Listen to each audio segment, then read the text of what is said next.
Hi everyone, I'm Dr. Sakshi Arora Hans, your OBGY faculty in Marrow, and it gives me immense pride and pleasure to be here with Dr. Het Shah, who is our INI CET November 2021 rank 5. Congratulations, Dr. Shah. Thank you, ma'am. So, Thanks a lot. uh, Dr. Haith, I know it's too soon to ask you, but has the feeling sunk in that you are rank 5 in INICET? Well, to be honest, no, but I think it's really an awesome feeling. And the main thing that I'm just feeling right now, it's quite heavy burden has been lifted off my head. So I think it's a huge moment in my career. So it has just been checked off my list. So I'm quite happy about it, and I'm really happy about how the things have unfolded. Yes, and not only you, I'm sure your family would be so happy, and we here at Marrow, your extended family, is so happy and so proud. So, Dr. Shah, tell us something Definitely, more yeah. about So yourself. it is. Yeah, so I did my MBBS from AIMS Delhi. I am still doing my internship. It hasn't been completed yet, and I was an okay student. I was an above average student, I would say. I used to remain within the top 10 during my professional examinations. And mainly, yeah. So I have been preparing. This is my first attempt of my any PG entrance examination. So these are the main And facts that I think will be relevant to this interview. And so, Dr. Shah, you are calling yourself, Dr. Haith, I'll call you that. You're calling yourself an average yeah, student studying in one of the top uh, colleges of the country, aims, and being in a top 10 in your batch, clearing, not only just clearing INICET, one of the most prestigious exams of our country, but in the first go securing rank 5 and you call yourself an average student? That's being modest. I mean, the thing is, I am surrounded by a lot of brilliant minds because I study at AIMS, and the great thing about AIMS is you are not the best because there are at least 70, 80 best minds around you, and the good thing is you never feel too high because you're always grounded because there is so much amount of intelligence in this campus that it is just an amazing experience to spend MBBS here. So that is why I feel that you always feel that you are good, but you are definitely not that good because there are many people as good as you that are present just around you. So that is the one thing Right. that helped me to be a bit modest about myself. Just stay where I am. That's it. And one more fact, which I would like to ask you, and I think you've forgotten to point out, are you a Marrow Plan B or a Marrow Plan C user? Well, I initially joined Marrow Plan B during my final year with the sole intention of solving the question bank during that phase. And during the late part of last year, I shifted my plan to Marrow C uh, Okay. to get the complete package in terms of notes and tests and all. So I So started with last Marrow year B you and then became I a shifted Plan to C C. user. That's wonderful.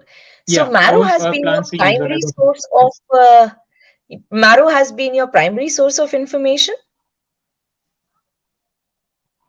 Well, it definitely is. It was my main source of information, I would say. My textbooks and my review books were my main source of preparation during my undergraduate phase and even in the initial part of my internship. But for Okay. consolidation, for revisions and repetitions, Marrow Notes were my primary go-to source for each subject. So I'll come to that as well. So during your undergraduate time, you were studying basically through standard textbooks. Yeah, so my main fundamental focus was to just clear the basic concepts that were available. And I think the best way to do it is to just study the basic textbooks for each subject. So every subject has one good textbook that you need to follow religiously during your undergraduate years, and that is what I did. So you can modify the content, the information at a later part in your preparation, but for concepts you have to stick to one book, and I believed in that theory, in that mentality, and I did stick to that. And so that was my main way of preparation during my undergraduate years. It helped to clear my professional examinations as well as prepare my concepts for the PG entrance examinations in the future. Okay. And you were using Maro QBank from your final year. Yeah, I started solving MCQs from the question bank from my final year. So I used to solve them, kind of retrospectively, not really connected to the subject. So I would be studying something else. I would be solving something else. So it really helps to build concepts and really helps to connect the topics in a good manner. Because I think the Marrow question bank is really well arranged in terms of the progression of the topics. So you can start from the beginning and you go to the end in a very well arranged sequence. So it is almost as if you are reading a textbook, but just in the question answer format. So I think that is how the Marrow question bank is designed to be, and which is why we can do it separately. So I would be reading something else in the Right. textbook. I would be practicing something else in the question bank. So that is how I did my And that is question what bank in helped you. final year. Right. So you were reading some other Yeah, topic, but you were solving actually, it MCQs of helped. some other topic. And what about the difficulty level of Yeah. questions in QBank, the standard of questions which is there in Maro QBank?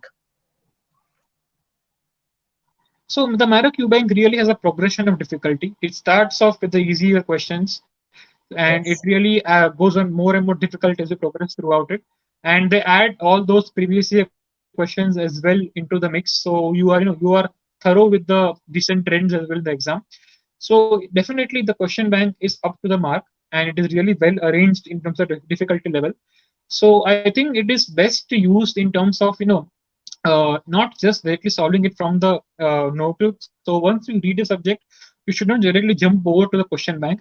You should read a subject and then you should have a gap of some 10 to 15 days in between, and then you should solve the question bank. So you can just solidify the whatever you remembered from the reading. So I think it is not made for immediate solving, because then it would be too much easier, because you would be remembering everything. You'd be thorough with everything. But if you have a gap in So that's between a very some good 15, technique. 20 days, and then you solve it, then you can actually So test your own memory, you can test your own recall. yes, and that's very important. I mean, not solving QBank immediately after studying a topic, but giving a break of 10-15 days and then revisiting the QBank, that will help you in revising as well as in knowing with how much you've actually understood. But Yeah. while I'm talking to you, I just want, I'm just wondering that if you have done your standard textbooks, if you were so thorough with your concepts, and if you were doing QBank, then what was the need? What was that thing that which made you jump from Plan B to Plan C in November last year? What was that one thing which you wanted that now I mean, what was that reason that why you jumped from Plan B to Plan C? So my intention was to watch the videos of a few subjects in which I was relatively weaker. But unfortunately, because my internship was on, I did not have that amount of time. So my intention Right. was to watch a few videos. So that is why I purchased Plan C. But ultimately, the Right. Plan C helped me to in the most in the form of the notes. So Marrow notes were the main reason, I think, which were the my fundamental help in my preparation. So Marrow C plan, basically the notes were my main go-to in my revision. I unfortunately could not watch the videos because there was no time for it.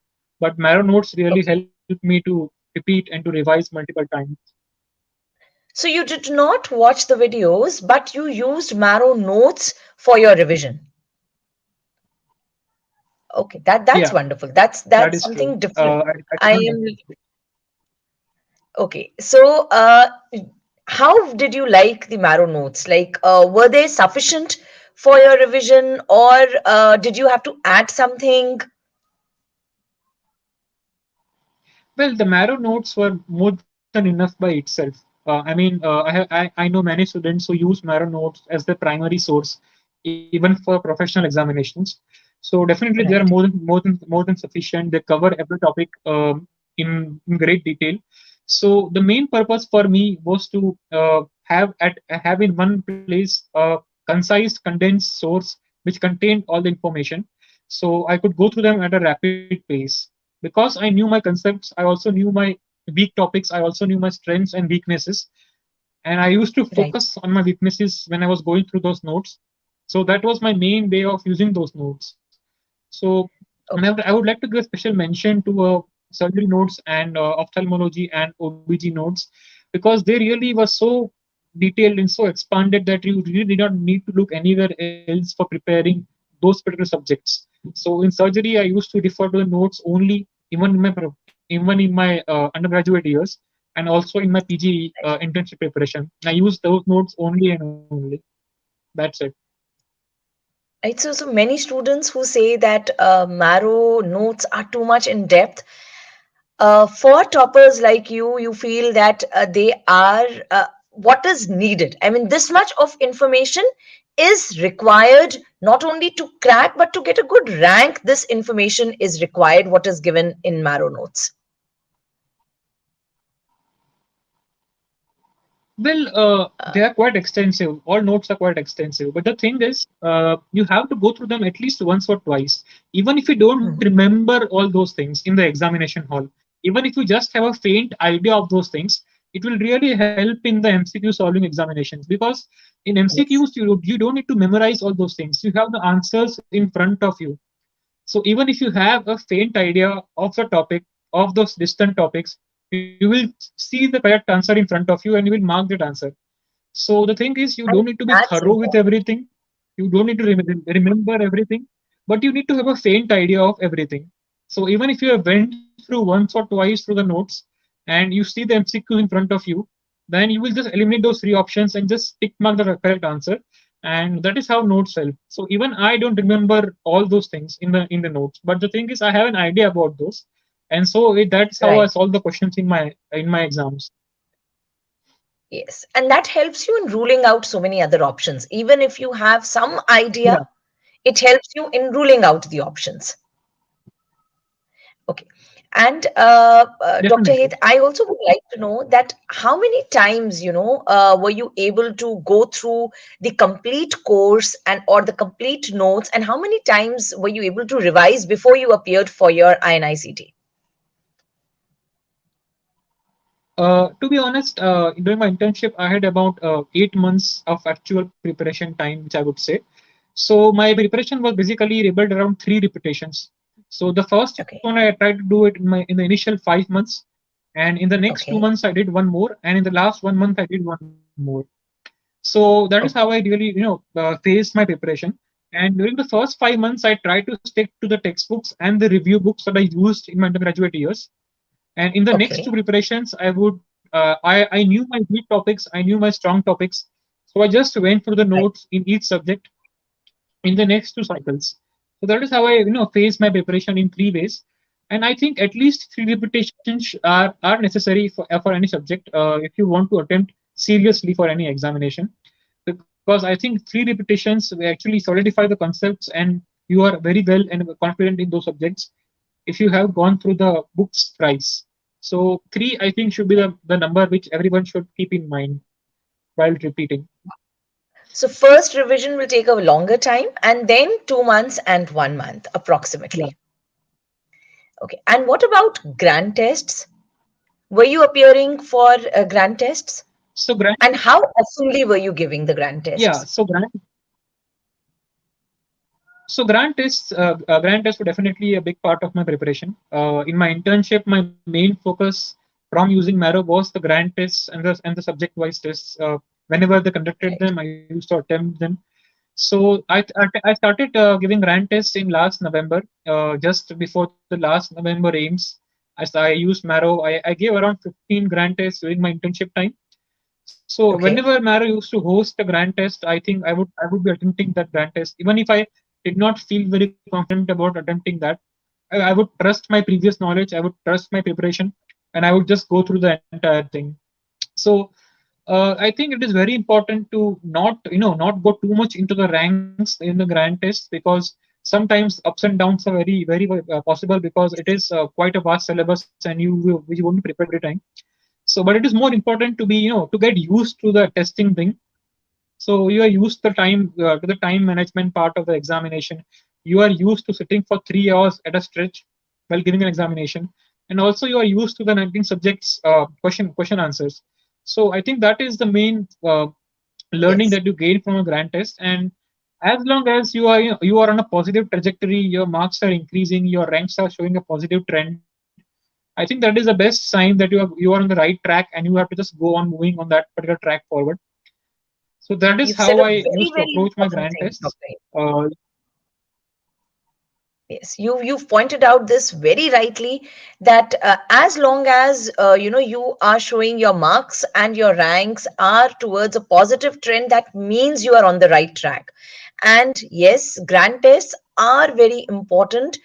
Don't judge yourself by giving a grand test, but then it helps you in coming into the practice of giving a test, of handling those 19 subjects at one time, and handling the anxiety at point of time. So it helps you in so many ways giving grand tests. But by the way, what was your ranks, while you were giving these grand tests? How were you scoring? Were you amongst the top 50 or top 100? well, when I started off last November, in the November AIMS mock, I had around 60 or something during that Okay. time. So I had a pretty good ground a foundation to work on. So I needed to just consolidate my knowledge and build upon that. So as I progressed, I had some dips in between. I did fall to 400 or 500 once, Okay. but did not go much beyond that. And towards the later part of my preparation, I again started rising up, and I rejoined the top 100. And in the last test, I got the fifth rank in the INICET mock, the last test, and I have mirrored that rank in the actual exam as well. So it has been a pretty good comparison. That's that's awesome. You got INICET mock test Marrow rank 5 and the rank has been mirrored here. Wonderful. Yeah. That's commendable. Okay. And how oftenly were you giving grand test, Dr. Haith? Approximately. So as I said, I gave around 15. So my main strategy was to give at least once a month. So I did not want Okay. a month to go in which I did not have attended the test. So I think it helped to keep me in shape for the exam, because it is very important to not lose touch with the exam mindset, and it is very important to keep the time management in mind, the exam strategy in mind. So at least once per month, I used to take out time for a grand test, and even if I did not feel well prepared, I still gave the grand test, because it is more advantageous than not giving one. So that is how I manage my preparation time. Okay. And when you had given this INICET November 2021, how many questions did you attempt? And once you came out and, there are recall sessions everywhere, recall questions, what were you expecting? How many questions, according to you, you did incorrect? And what rank were you expecting or what marks were you expecting? Well, I attempted all of those questions. I attempted 200 questions.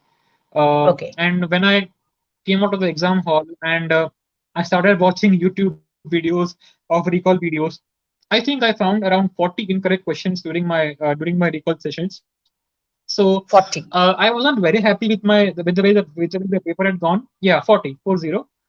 Okay. I wasn't really very satisfied, because I think I could have done better. I had some several silly mistakes. I had some easy questions wrong. But I think Okay. that the paper level was definitely tougher than the last May, and I think everyone found it tough. So it balanced out. And so I Yes. think even in an exam like this, even after getting 40 incorrect questions, you can still end up in the top 10, and that is how it works. So it was a difficult exam, and everyone found it difficult. So it was quite okay. Yeah, in difficult exams, you have this leverage that even if you are doing it, a few questions incorrect, that really doesn't matter. Okay. And my next question to you would be that what advice would you give to all the students who are going to appear for NEET PG 2022? In terms of how should their preparation strategy be and what should they focus on? And if you would be giving NEET 2022, by chance, if you feel that you're going to give, what strategy would you have adopted now?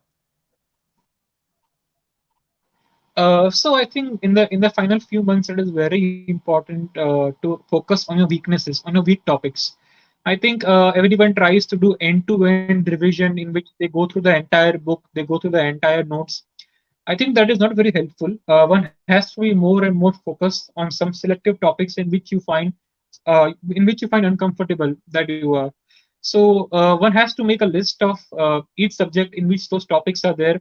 For example, in ophthalmology, I used to find squint as a difficult topic, so I used to focus on squint chapter whenever I read ophthalmology.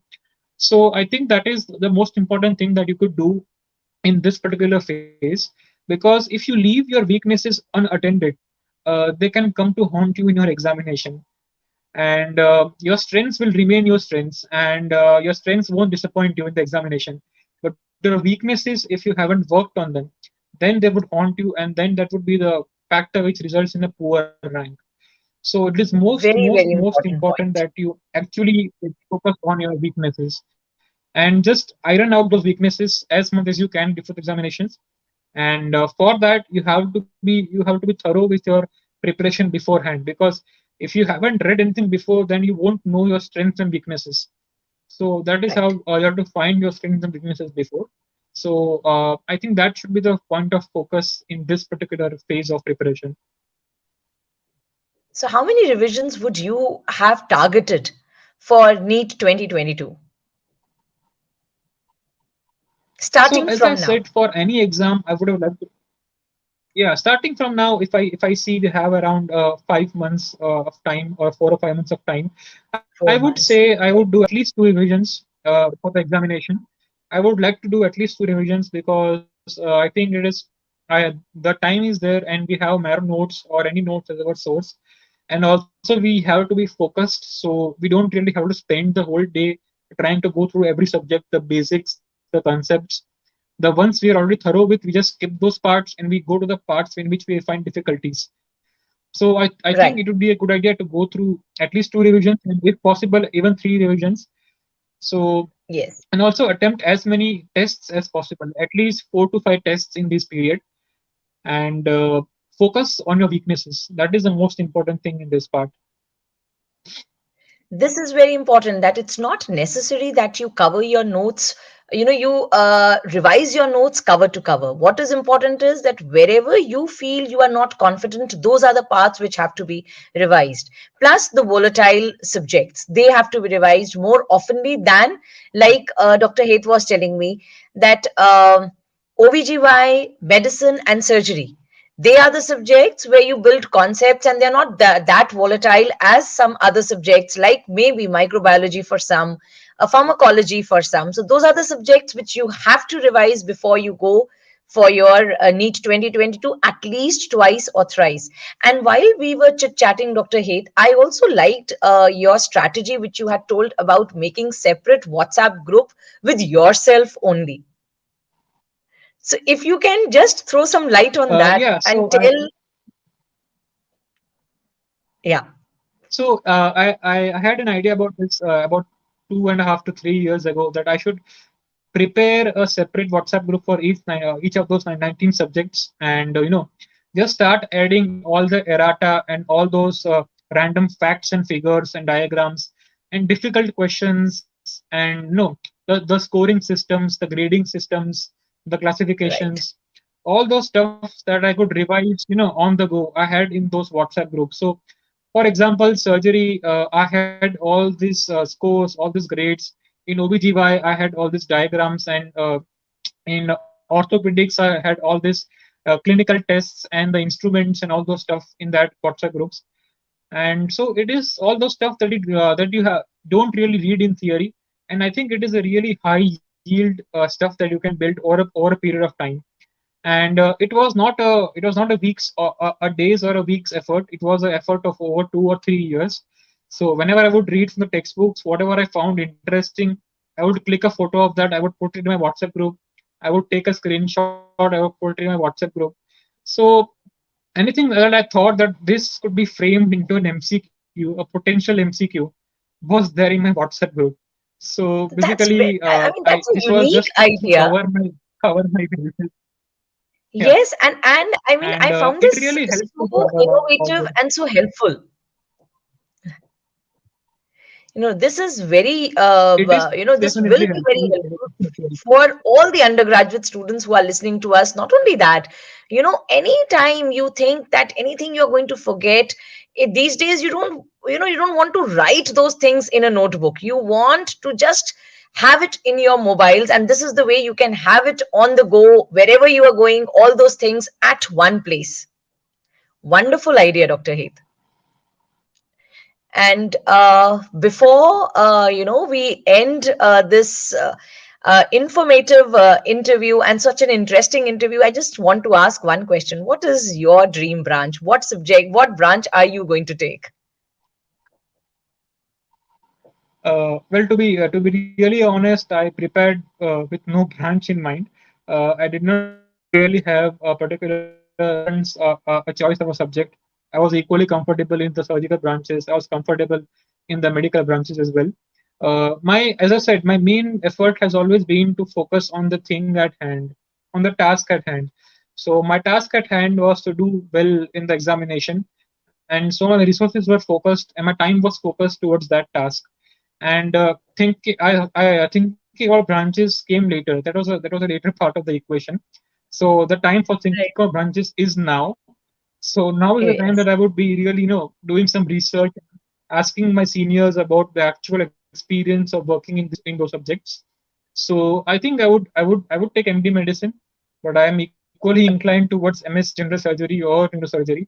So it's a toss up between any of that, and Yes, I like could you I would said, take any you of were that. so I'm comfortable with. focused towards your goal that you didn't think about anything else. Your goal was to clear the exam, and you've done that with flying colors. Now is the time that you're going to think about branch. That's wonderful.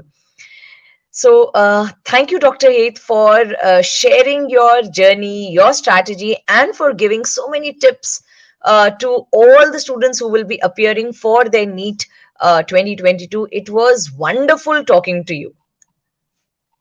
And I really hope you have a Thank you, ma'am. bright career ahead. Thank you. Thank you so Thank much. you, ma'am.